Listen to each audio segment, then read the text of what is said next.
So let's talk about a really strange numerical coincidence, one that's been bugging physicists for decades.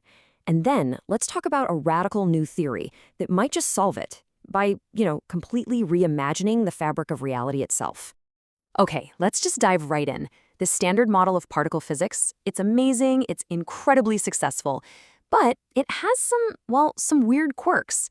See, it tells us the masses of fundamental particles, but it has absolutely no explanation for why they have those specific values. They just are. It all seems kind of random. But what if it's not? What if there's a pattern, a hidden code, sitting right there under our noses this whole time? Meet the Coid formula. Now, it looks pretty simple, right? But what it does is kind of astonishing. If you take the masses of three related particles, in this case, the electron, the muon, and the tau, and you plug them into this equation, the result is almost exactly 2/3. And I don't mean close to 2/3, I mean precisely 2/3, as far as we can measure. For a physicist, that's a giant red flag. They might call it a numerical coincidence, but that's really just a polite way of saying we have absolutely no idea why this works, but there's no way it's an accident. So, since the standard model is totally stumped, some physicists are thinking way outside the box. To solve this little mystery, we might have to throw out one of our most fundamental assumptions, that space is empty. What if it's not? What if space-time itself is a real physical substance? I want you to imagine the entire universe as a single, vast, frictionless quantum fluid, a superfluid. Now, in this picture, everything we see isn't just happening in space, it's a disturbance of space itself.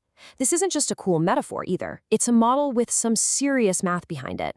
So, to describe this cosmic fluid, we can actually borrow a tool from a completely different area of physics. It's called an order parameter field. You can think of it as a kind of master equation for the entire fluid. And it has two really important parts. One tells us the density of the fluid at any given point, and the other describes its flow, how fast it's moving and in what direction. So, what is an order parameter field, really? Well, think of it this way. Imagine you've got a bunch of tiny little magnets. When they're all pointing in random directions, the whole system is a chaotic mess. But when they all snap into alignment, the system enters an ordered state. The order parameter field is just the math that describes that collective, unified behavior. And in this case, it's describing the coherent flow of the entire universe. Okay, so if space-time is a fluid, that leads to a pretty big question, right? What in the world are particles?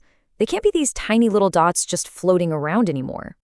In this model, particles are whirlpools. Yep, stable, self-perpetuating vortices in the flow of the space-time fluid.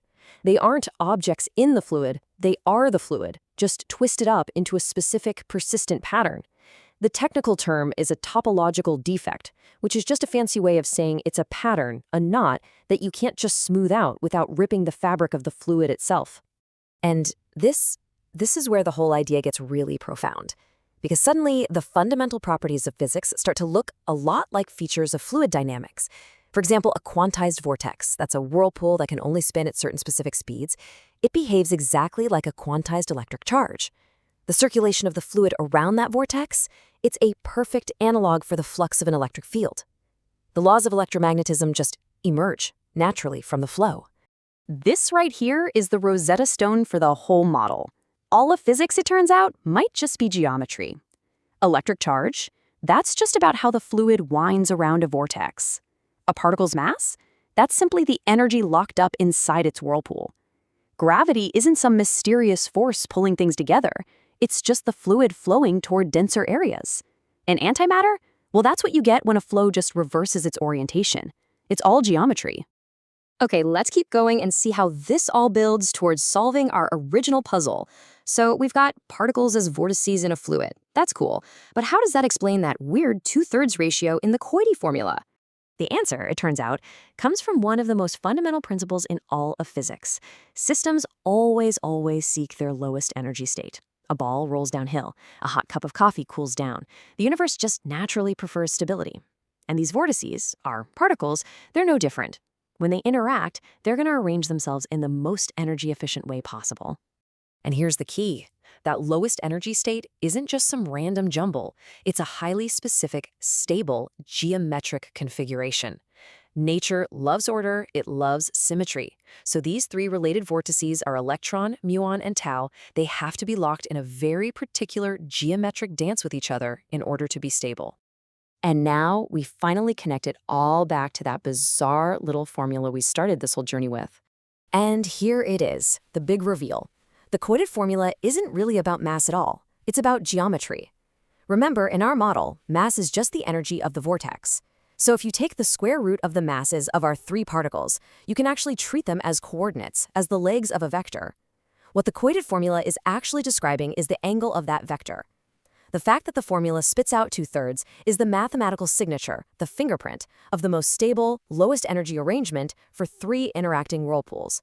It's what's called an angular invariant, a fixed geometric property that simply does not change. So the big takeaway is this.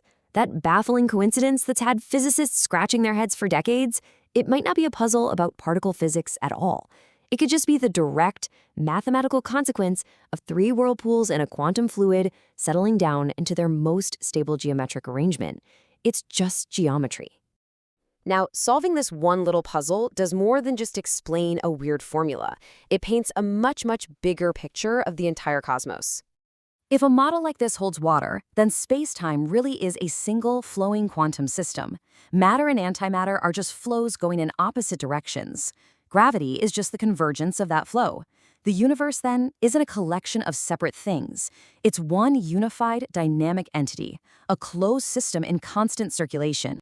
And you know, this whole idea of a cyclical, flowing universe isn't just some wild speculation. It actually connects to really active areas of research in theoretical physics.